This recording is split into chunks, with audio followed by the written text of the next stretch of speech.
안녕하세요. 한의학 박사 신광호입니다. 오늘은 제가 39년간 임상 현장에서 마주했던 가장 가슴 아픈 사례와 천년 전 신라시대 두 영웅의 이야기를 통해 우리 아이들의 교육에 대해 깊이 생각해보는 시간을 가져보려 합니다. 부모님께서 꼭 들어주시길 바랍니다.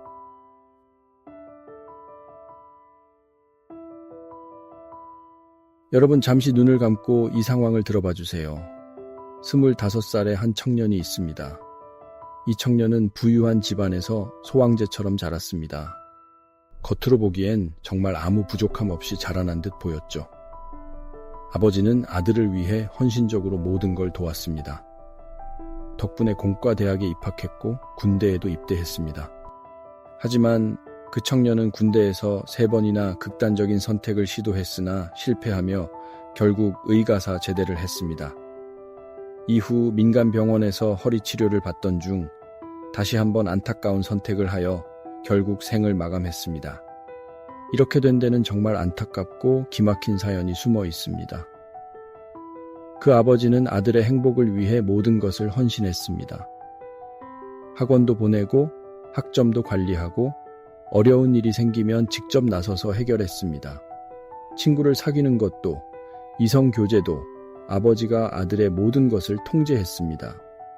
그 결과 아들은 모든 면에서 아버지에게 의존하게 되었죠. 스스로 판단하고 결정하는 경험을 거의 하지 못했던 겁니다. 그러니 군대라는 환경에서 스스로 해내야 하는 상황에 처하자 그는 적응하지 못했습니다. 결국 우울증이 찾아왔고 자살이라는 비극적인 선택을 하게 되었던 거죠. 더 안타까운 것은 이 아버지가 끝내 아들이 왜 이런 선택을 했는지조차 알지 못했다는 사실입니다. 아들의 죽음 앞에서도 이유를 깨닫지 못했던 이 아버지의 모습이 저의 마음을 너무나 아프게 했습니다. 성격 둔해라는 개념만 알았다면 이런 비극은 막을 수 있지 않았을까요? 여기서 잠시 성격 둔해란 무엇인지 간단히 짚어보겠습니다. 자세한 내용은 이전에 올려두었던 영상을 참고해 보셔도 좋겠습니다. 성격 둔해는 단순히 지식을 저장하는 능력을 넘어 본능과 욕망, 감정을 다스리고 실패를 극복하며 올바른 판단을 내릴 수 있는 능력을 말합니다. 이는 아이가 사회적 관계를 맺고 도전적인 상황에서도 회복 탄력성을 발휘하며 성장할 수 있도록 돕는 핵심적인 뇌의 기능입니다. 이러한 성격 둔해는 단기간에 만들어지지 않으며 부모님의 꾸준한 지지와 아이 스스로의 경험을 통해 서서히 발달합니다.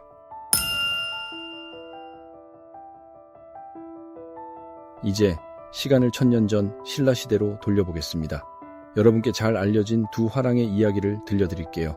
관창과 원술랑입니다. 관창은 16살에 전쟁에 나갔습니다. 계백 장군과 맞서 싸우던 중 3번이나 포로로 잡혔지만 끝내 목숨을 잃고 말았습니다. 그의 충의 정신은 지금까지도 높이 평가되고 있죠. 그런데 잠시 생각해 보세요. 여러분의 자녀가 16살에 전쟁터에 나가 목숨을 잃었다면 과연 용납할 수 있을까요? 반면에 김유신 장군의 아들 원술랑은 어땠을까요? 그는 전투에서 패배하고 돌아왔습니다. 이로 인해 비난도 받았지만 실패를 딛고 일어나 끝내 큰 공을 세웠습니다. 신라군의 승리를 이끈 원술랑은 더 큰 가치를 만들어낸 것이죠. 그런데 이상하지 않나요? 관창은 영웅으로 높이 평가받는데 원술랑은 그렇지 않다는 사실이요. 뇌에 과학적으로 보면 원술랑은 성격 둔해가 훨씬 발달한 유능한 화랑이었습니다. 관창은 성격 둔해가 덜 발달한 상태였고요. 자, 여러분께 질문 드립니다. 만약 여러분의 자녀가 관창과 원술랑 중 누구의 길을 걷길 원하시겠습니까? 이제 우리의 시선을 현재로 돌려보겠습니다. AI 시대를 살아갈 우리 아이들에게 진정 필요한 것은 무엇일까요? 단순히 지식만 많이 알고 모든 걸 수능하는 아이일까요?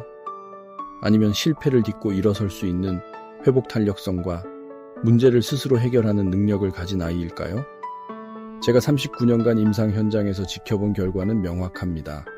성적이 좋고 IQ가 높은 아이가 사회에서 꼭 성공하는 것은 아닙니다. 오히려 성격 두뇌가 잘 발달한 아이들이 사회에서 훨씬 유능하게 성장하고 있습니다. 우리 아이들은 지식을 저장하는 성질 두뇌뿐만 아니라 본능과 욕망, 감정을 다스리고 실패를 이겨내며 마음을 바로잡는 성격 두뇌 능력도 반드시 발달해야 합니다. 아이들에게 친구를 사귀고 형제들과 소통하며 이성 친구와 마음을 나누는 체험을 할 기회를 주세요. 다양한 사람들과 관계를 맺으며 스스로 고민하고 성숙해질 수 있는 환경을 만들어주세요. 10년 전 제가 만난 그 청년의 아버지의 모습에서 저는 오늘날 자식을 둔 부모님의 모습을 봅니다. 자녀를 행복하게 해준다는 믿음으로 오히려 자녀의 성격 두뇌 발달을 방치하고 있진 않습니까? 이제 우리 모두 선택해야 합니다.